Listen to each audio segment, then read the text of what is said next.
ଓଡ଼ିଶାର ଝାରସୁଗୁଡ଼ାରେ ମାଟିରେ ଲୁଚି ରହିଛି ଏକ ଅମର କଳା ଟେରାକୋଟା। ଶବ୍ଦଟି ପୁରୁଣା। ଏହି କାରିଗରୀ ଆମର ସଂସ୍କୃତି ଓ ଐତିହ୍ୟର ଏକ ଜୀବନ୍ତ ପ୍ରତୀକ।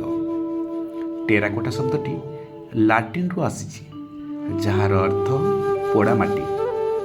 ଓଡ଼ିଶାର ଗ୍ରାମାଞ୍ଚଳରେ କୁମ୍ଭାରମାନେ ମାଟିର ଚକ୍ର ଘୋରାଇ ହାଣ୍ଡି, ଦେବାଦେବୀଙ୍କ ମୂର୍ତ୍ତି, ଖେଳଣା, ଅଳଙ୍କାରକୃତି ବସ୍ତୁ ତିଆରି କରି, ଯାହା ଜଗନ୍ନାଥ ମଠରୁ ଆରମ୍ଭ କରି ଆଧୁନିକ ଘର ପର୍ଯ୍ୟନ୍ତ ସମ୍ମାନ ପାଇପାରିଛି।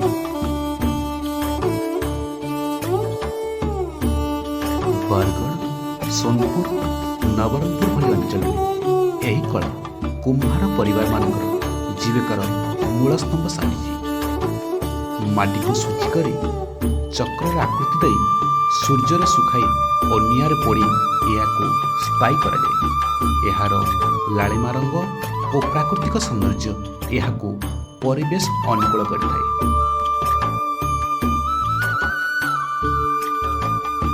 ଏହିପରି ଭାବରେ ଝାରସୁଗୁଡ଼ା ଜିଲ୍ଲା କୋଲାପିରା ବ୍ଲକ ଅନ୍ତର୍ଗତ ଝିଲାପାଲି ବନ ସୁରକ୍ଷା ସମିତି ଏବଂ ବେଲପାହାଡ଼ ବନାଞ୍ଚଳ ଅନ୍ତର୍ଗତ ବେହେରାମାଳ ବନ ସୁରକ୍ଷା ସମିତିରେ ଦେଖିବାକୁ ମିଳିଛି ଏହି ଉନ୍ନତମାନର ମାଟି କଳା, ଯାହାକି ନୂତନ ପିଢ଼ିର ଆବଶ୍ୟକତାକୁ ଦୃଷ୍ଟିରେ ରଖି ଚିତ୍ରକଳା ମାଧ୍ୟମରେ ରଙ୍ଗ ଦେଇ ବିଭିନ୍ନ ଆକୃତିର ମୂର୍ତ୍ତି, ଗୃହ ସାମଗ୍ରୀ, ଖେଳଣା ପ୍ରସ୍ତୁତ କରି ସମସ୍ତଙ୍କୁ ଆକୃଷ୍ଟ କରିପାରିଛନ୍ତି, ଯାହାକି ପ୍ରାକୃତିକ ସୌନ୍ଦର୍ଯ୍ୟ ଦେବା ସହିତ ପରିବେଶ ଅନୁକୂଳ ଓ ଆଧୁନିକ ବଜାରରେ ଲୋକପ୍ରିୟ ହୋଇପାରିଛି।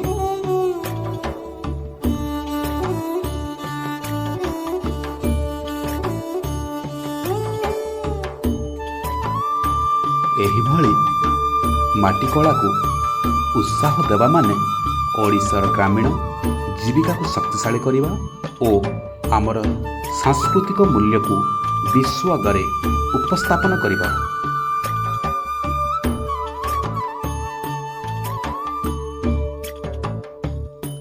ଆସନ୍ତୁ ଏହି ମାଟିର କଳାକୁ ବଞ୍ଚାଇ ରଖିବା ଏବଂ ଏକାଠି ହାତ ମିଳାଇ ଏହି ସମ୍ପ୍ରଦାୟକୁ ସାହାଯ୍ୟ କରିବା।